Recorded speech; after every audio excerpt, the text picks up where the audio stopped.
Desafíos matemáticos. Antes de comenzar, quiero invitarte a que visites nuestro blog, donde podrás encontrar los resúmenes escritos. El link está en la descripción. Buen día, este es el resumen de las actividades Aprende en Casa del 4 de junio para quinto grado. Comenzamos con lengua materna, el tema es raíz y fruto de nuestra palabra. Compararás la forma de narrar entre los relatos de la antigua y la nueva palabra. En la sesión de hoy vamos a seguir aprendiendo sobre la lengua y la cultura totonaca. La palabra antigua se refiere a elegantes discursos que tratan las más diversas materias, dioses, orígenes, cosmogonías, cultos, ceremonias y relatos de las cosas antiguas. Comentar y reflexionar sobre la herencia de los pueblos indígenas permite comprenderla como una totalidad fundamental y articulada. La nueva palabra se refiere a la poesía y narrativa de autores indígenas contemporáneos que abordan nuevas experiencias y temáticas de diversos autores de los pueblos indígenas. El pueblo de la música y la palma. Se dice que en San Felipe o Tlatepec puedes encontrar un músico debajo de cada piedra. Aquí nacemos, crecemos y morimos con música. Cuentan que el tiempo de nuestros abuelos se celebra en temporada de la cosecha, la llegada del maíz, el blanco, amarillo, morado, pinto, 4 representantes que dan vida al ser humano. Por eso debemos dar gracias a Dios, a la Santa Tierra, al Santo Agua, al Sol y a la Luna, porque son guardia de su crecimiento. Hace mucho tiempo existió en Ocotlán una niña que podía hacer llover mientras bailaba y vestía su lanilla blanca. El pueblo vivía una época de abundancia, hasta que los duendes, el chivato y la mulata la corrieron por envidia. La mujer de la lanilla llegó a San Juan Yucuita y dicen que desde ese momento la gente lleva flores al cerro para agradecer sus abundantes cosechas. Cuentan que hace muchos años nuestra gente se reunía para festejar, se amanecían bailando para después ir a la cosecha de los piñones, se reunían para pedir una buena cosecha y bienestar para todos. La palabra antigua se refiere al pensamiento y la forma de vida de los pueblos. La palabra antigua se encuentra mayormente en la oralidad. Con las recientes propuestas de escritores contemporáneos ya podemos hablar de una literatura escrita o nueva palabra. Para concluir esta parte y citando al poeta y cuentista indígena colombiano Hugo Yamioy, podemos decir que la palabra antigua es la raíz de las culturas, se extiende hasta y desde las profundidades de los tiempos antiguos, nutren el tronco y florecen en las actuales generaciones, es semilla por siempre. La palabra nueva, fruto de la antigua, semilla de la fruta, cuenta en su tiempo y su espacio para hacer real el sueño antiguo de nuestra existencia actual, para soñar el presente de nuestros hijos y de los hijos de los otros. De acuerdo con lo que hemos visto en los ejemplos de la palabra antigua y la nueva palabra, trataremos de responder lo siguiente. ¿De qué manera relatan los abuelos la antigua palabra? El conocimiento de los abuelos se transmite de manera oral. ¿Cómo eran los relatos antiguos? Tenían mucha relación con la formación del mundo y el origen de los pueblos, la vida de los animales, los fenómenos naturales y los acontecimientos sociales. ¿Cuál era la finalidad de estos relatos? Dar a conocer el porqué de los acontecimientos naturales en el mundo indígena. ¿Cómo se transmite actualmente la nueva palabra? La nueva palabra es la voz y la narrativa de los pueblos indígenas en medios escritos. El reto dice el siguiente: pídele a tu mamá, papá o abuelos que te cuenten algún relato de la palabra antigua de tu comunidad y escríbelo en tu cuaderno, así podrás compartirlo cuando regresen a clases con tus compañeros y compañeras. Cuando regresen a la escuela, pide ayuda a tu maestra o maestro para que te oriente a explorar la biblioteca escolar o de aula, algunos textos literarios de autores indígenas contemporáneos como los que hoy conociste, y comenta con tus compañeros sobre los temas que tratan. Seguimos con matemáticas. El tema es saltos de rana calva. Aprenderás a resolver con el procedimiento indicado para hallar el resultado relacionado la suma de números decimales con la multiplicación. Mi amigo Luis Fernando me mandó un video de un reto que tiene y que aprovecha para hacer ejercicios. Tienes que saltar y luego medir cuánto saltaste. Yo también lo hice y los míos medían 0.93 metros, pero ahora mi salto es de 50 centímetros. ¿Cuántos metros recorrerá si diera 7 saltos de rana? Es muy fácil, solo tenemos que sumar 7 veces 0.50. Vamos a sumarlo y veamos cuánto nos da. A ver si es cierto que es tan fácil. El resultado es 3.50 metros. Hay una forma más fácil de hacer esta operación. Ahora multipliquemos 0.50 por 7 y da el mismo resultado, 3.50. Si mis saltos de rana miden 0.78 metros, ¿cuántos metros recorrerá en 16 saltos? Para obtener el resultado es mejor multiplicar. Vamos a realizar la operación. 0.78 por 16 es igual a 12.48. El número de decimales que hay son la misma que debe tener el resultado. Si diera 24 saltos, ¿cuánto recorrerías? Como es más trabajo sumar 0.93 metros 24 veces, mejor multiplicamos. Tom tiene que ir al dentista, pero ni siquiera tiene dientes. Está raro. Vamos al desafío.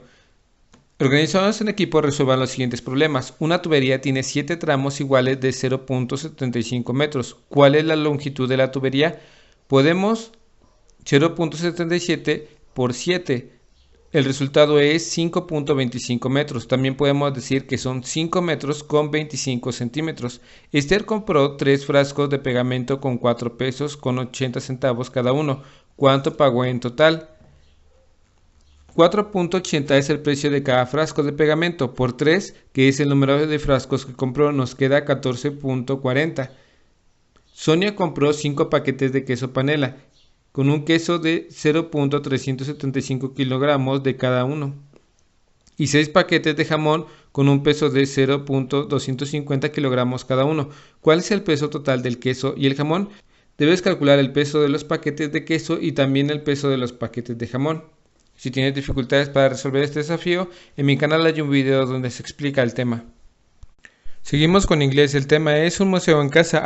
Aprenderás a obtener información para elaborar una presentación de un tema de tu interés. Para comenzar recordaremos verbos que ya hemos visto. Tienes que leer lo que está en la tarjeta. En este caso es drink, beber. El siguiente es run, correr. El siguiente es eat, comer. El que sigue es sweet, nadar.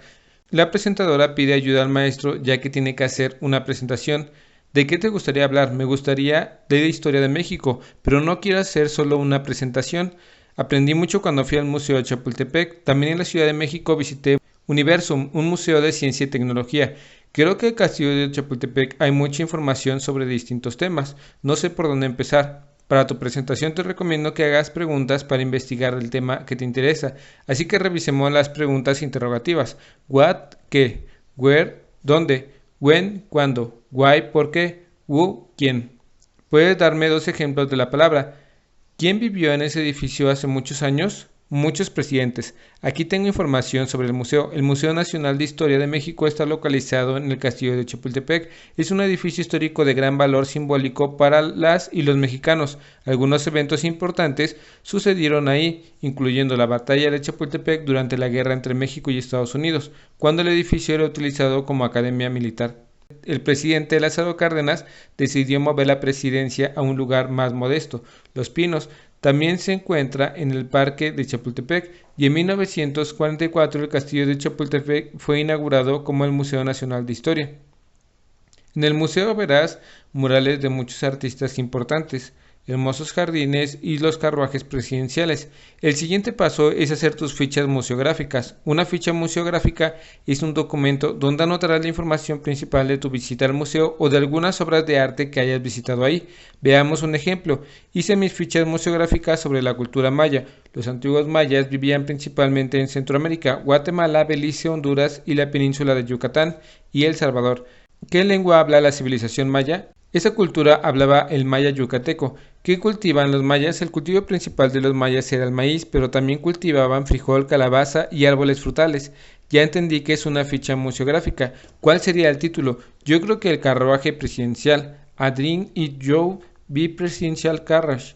¿Quién utiliza este carruaje? Este carruaje fue utilizado por Benito Juárez. ¿Dónde puedes ver este carruaje? En Museo Nacional de Historia del Castillo de Chapultepec. ¿Cuándo usó ese carruaje Benito Juárez? Este carruaje fue utilizado por Benito Juárez de 1863 a 1867. ¿Qué más puedes agregar? A picture, una foto. Roberto y Rotila nos enseñan cómo quedó su ficha museográfica. Seguimos con educación socioemocional. El tema es identificando mis estados de ánimo.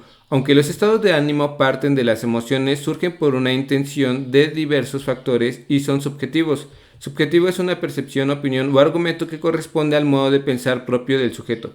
Para entender esta situación, considera que la ansiedad es un sentimiento de intensa preocupación, intranquilidad o miedo ante situaciones cotidianas. Se puede manifestar en 2 sentidos. El primero, en el cuerpo, como taquicardia, sudoración, palpitaciones, temblor, molestia digestiva o cansancio. El segundo es el de la mente, como nerviosismo, deseo de oír, inquietud, miedo irracional o temor a perder el control. Los estados de ánimo están relacionados con las emociones, pero a diferencia de estas, se mantienen en el tiempo. Eso influye en la conducta y en la forma de pensar, eso es evidente. Otro factor que podría influir en el estado de ánimo puede ser el entorno, como cuando estás en un lugar que te hace sentir incómodo o incómoda, hasta el clima. A muchos les pone triste la lluvia y a otros el calor les puede llegar a poner de malas.